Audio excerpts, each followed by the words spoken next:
जो है choosing a father और मेंटर जो है, generally this must be from the mentee side जो सन है, ज्यादातर ये उसकी चॉइस है। लेकिन अब सन कितना मैच्योर है जो उसको वो चुन रहा है, उसको उस खादिम का कितना इल्म है कि आया वो वाकया ही क्वालिफाई करता है स्पिरिचुअल फादर होने को या नहीं, ये उसने फैसला करना है। लेकिन जनरली ज्यादातर तरजीह यही दी जाती है कि आप जो सन है वो ऑफर करे।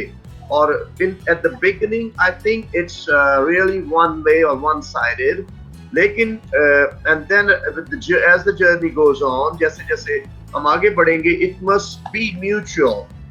क्योंकि टाइम मिला तो मैं बात करूंगा कि क्राइस्ट के जो ने जब उनको किया है, कवरिंग दी है, जब उनको मेंटर बने हैं डिसाइपल्स के, तो एट द बिगिनिंग उन्होंने नहीं चुना, क्राइस्ट ने उनको चुना है। लेकिन आज के दौर में हम चूंकि एक फर्क कॉन्टेक्स्ट में रहते हैं, तो ये भी पॉसिबल है कि आप अपनी रूह में जाने कि ये शख्स मेरे लिए मेरी रूह में ये है, या खुदा ने मुझे कहा है कि ये शख्स मेरा स्पिरिचुअल फादर हो सकता है।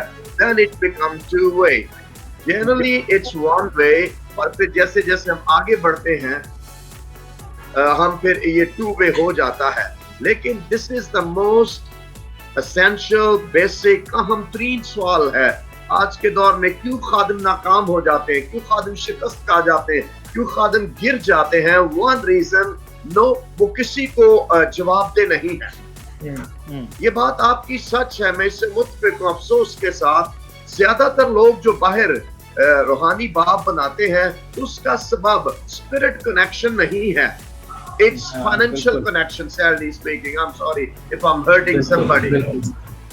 ये ज्यादातर मॉनेटरी है, माली है, ताकि कोई कनेक्शन मिल जाए और मेरा पेट भरना शुरू हो जाए।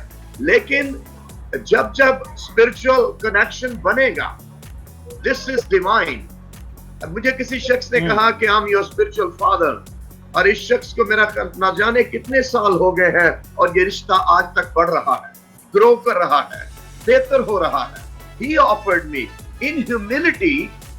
हलीमी से आप किसी को ये कह सकते हैं कि प्लीज आप इस पर कंसिडर करें, खुदावंद मुझे ये चाह रहे हैं कि मैं आपको स्पिरिचुअल फादरहुड दूं। लेकिन अगर वो शख्स एक्सेप्ट नहीं करता, तो आपके पास इस पे किसी तरह की शिकायत, शिकवा, नाराजगी की गुंजाइश नहीं है, ये उसकी चॉइस है।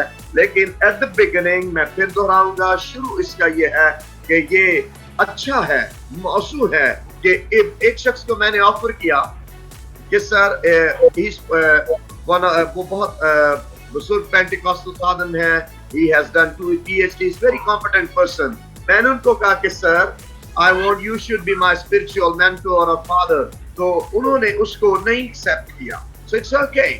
लेकिन क्यों? क्योंकि जो खुदा ने आपके लिए स्पिरिचुअल फादर रखा है, उसको चुनना आपके लिए सलामती है। इसलिए ये बात, हाँ, ये भी मैं चलते चलते बात हल्की सी कर दूं, लाजमी नहीं एक स्पिरिचुअल फादर फॉरएवर आपकी लाइफ में रहे। God can bring different people in your life. इसलिए जो खुदा आपकी लाइफ में लाता है, उनको आने दें, और जो प्रेजेंट है उसके साथ डिस्कनेक्शन ना हो। व्हाई? क्योंकि सन और फादर का रिलेशनशिप अनब्रेकेबल है। My father is no more with us, he is with the lord now. उनको 2-3 साल हो गए खुदा उनके पास, इवन देन उनका रिलेशनशिप ब्रेक नहीं होता। हमारे आसमानी बाप का रिलेशनशिप हमसे ब्रेक नहीं हो सकता। इसी तरह ये स्पिरिचुअल कनेक्शन चूंकि स्पिरिट में है, और जो कुछ स्पिरिट में क्राइस्ट के सबब से है, वो इटर्नल हो जाता है, अब्दी हो जाता है। इसलिए मेरा और आपका जो भी रिलेशनशिप है, चाहे वन साइडेड ही क्यों ना हो, वो एओन है, इटर्नल है, अब्दी है, हमेशा के लिए है। And everybody must realize, मेरी रिक्वेस्ट है जितने हमें सुन रहे हैं, please pray for that. Who is your mentor? कौन आपका रूहानी बाप है? कौन आपके परवरिश करने वाला है? कौन आपका संभालने वाला है? कौन आपके पैम्पर्स और डायपर चेंज करते करते आपको इस काबिल बना देगा कि आप खुद अपना लिबास पहनना शुरू कर दे, आप खुद इस स्टेज पर पहुंच जाए। आपने क्या उतारना है, और क्या पहनना है। आपने पुरानी इंसानियत को पहनना उतारना है और नई इंसानियत को पहनना है। पुरानी इंसानियत को कैसे उतारना है? This is where spiritual father can play a vital, important role. So I'm finishing with it. I think I talked very long. इस आपकी बात को सेकंड करना चाहता हूँ। एक छोटी सी बात सिर्फ, बड़े खूबसूरत और बड़े अच्छे अंदाज से सर ने बयान किया जुवैद साहब ने। मैं छोटी सी बात करना चाहता हूँ। कलाम में लिखा है खुदा ने एक बार कहा और मैंने 2 बार सुना। इसका मतलब यह है कि जब खुदा आपसे हम कलाम होता, जिस तरह उन्होंने कहा कि ये एक म्यूचुअल कनेक्शन है, ये नहीं कि सिर्फ एक पे रेवलेशन खुलेगा, दूसरे को भी इसका पता होगा और वो आपको एक्सेप्ट करता है। इट इज रेसिप्रोकल, एक्सेप्टेंस है दोनों तरफ से। तो जो सुनने वाले हैं, मैं ये आपको कहूँगा, बहुत सारे लोग हैं जो इस तालीम को जब सुनते हैं तो उसको समझते नहीं हैं, लेकिन एक्सेप्ट जरूर कर लेते हैं।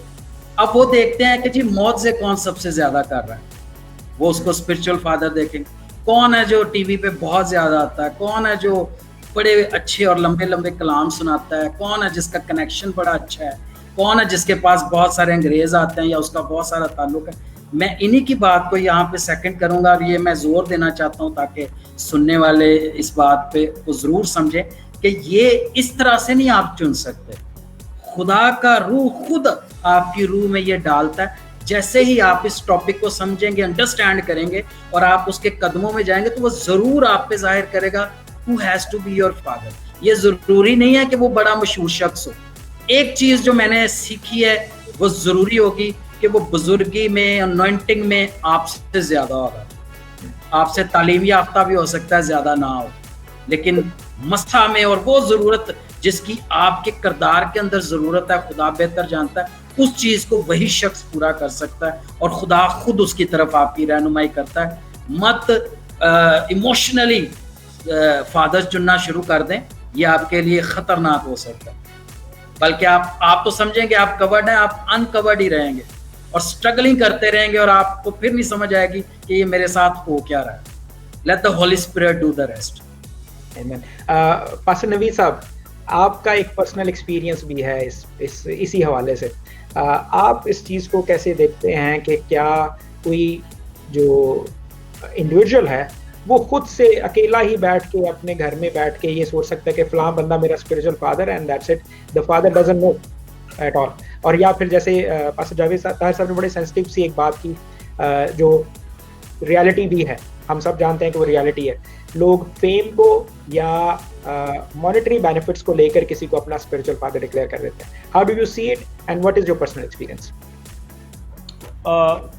ऑब्वियसली पास्टर जावेद साहब ने बहुत खूबसूरती के साथ इसको खोल दिया है। स्पिरिचुअल चीज़ों का, स्पिरिचुअल थिंग्स का, मैटर्स का, अफेयर्स का ताल्लुक डायरेक्टली खुदा के साथ है। और अगर आप भी रूहानी हैं then you can listen God clearly about the spiritual matters, कि खुदा आपकी ज़िंदगी के ताल्लुक से स्पिरिचुअल मैटर्स में क्या क्या चीज़ें रख छोड़ते हैं। स्पिरिचुअल फादर को सबमिट करना, किसको करना है, ये डेफिनेटली खुदा से सुनकर होता है। अगर किसी खुदा के खादम को आपके बारे में ये कॉल आ जाती है कि वो आपको अडॉप्ट कर ले, फिर भी किसी को सुनना ज़रूरी है। और इवन अगर आपको खुदा आगाह करता कि आप फलां को सबमिट कर दें, मेरे केस में जैसे मैं इजी था मेरे लिए नाइजीरिया जाना और खुदा के खादम, एक खादम मैं नाम नहीं लूँगा, लाइव हूँ मैं, उनको सबमिट करना मेरे लिए इजी था। मुझे स्पॉन्सर था यूके जाना और खुदा के खादम को सबमिट करना। उनके स्पिरिचुअल सन्स मुझे कह रहे थे इवन हम आपको रिटर्न टिकट देंगे। But whenever I was praying for this connection, मेरे सामने मेरे स्पिरिचुअल फादर, जिनका मैं नाम लेना यहाँ पे मुनासिब समझूंगा, जिनकी ग्रेस को मैं एंजॉय कर रहा हूँ, इमैनुअल मैकंडीबा जिम्बाब्वे में, उनका चेहरा, उनकी पर्सनैलिटी, उनकी विजिटेशन मुझे हो जाती थी। हालांकि मैं 6 दफ़ा जिम्बाब्वे एम्बेसी से रिजेक्ट हुआ था और मैं खुदा को कहता, खुदावंद ये क्या है, मुझे तेरी आवाज़ ही आ रही है या कहीं और से ही आती जा रही है? और खुदावंद ने एक दिन लास्ट टाइम जब मुझसे कहा तो उसने मुझे बोल दिया कि मैं तुझे जब लेकर जाऊंगा तो तू इस रो में बैठेगा, इस सीट पर बैठा होगा और इवन तेरे स्पिरिचुअल फादर जो हैं वो ये बोल रहे होंगे।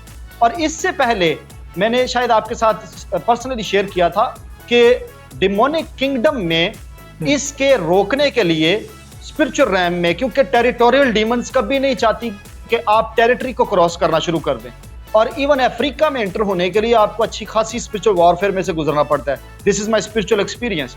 और वो मेरे कमरे तक आ गई और उन्होंने मुझे, इससे पहले कि मैं ट्रैवल करता या मैं वीज़ा भी अप्लाई करता, दे टोल्ड मी सिंपली कि उन्होंने कहा हम तुझे जान से मार देंगे इससे पहले कि तू अपने spiritual father, they mentioned the name, इससे पहले कि मैं उनको मिलता या जानता या मैं उनको सबमिट करता, उन्होंने ये नाम बोला कि हम तुझे मार देंगे इससे पहले कि तू उसको कनेक्ट हो। और आज भी मैं आपको बताता हूँ पास्टर जुनैद, आज भी सुबह एक खादम मुझ पर ड्रीम के अंदर खुदा की तारीख से बोल रहा है, एक जेन्युइन खादम, और सारा कुछ ठीक बोल रहा है, और बोलते बोलते उसके चेहरे का तासुर बदलता है, और फिर क्या होता है, वो कहता है इमैनुअल मैकंडीवा की कवरिंग को छोड़ दे, उसको स्पिरिचुअल फादर कहना छोड़ दे, फलां बंदे को कनेक्ट हो जा।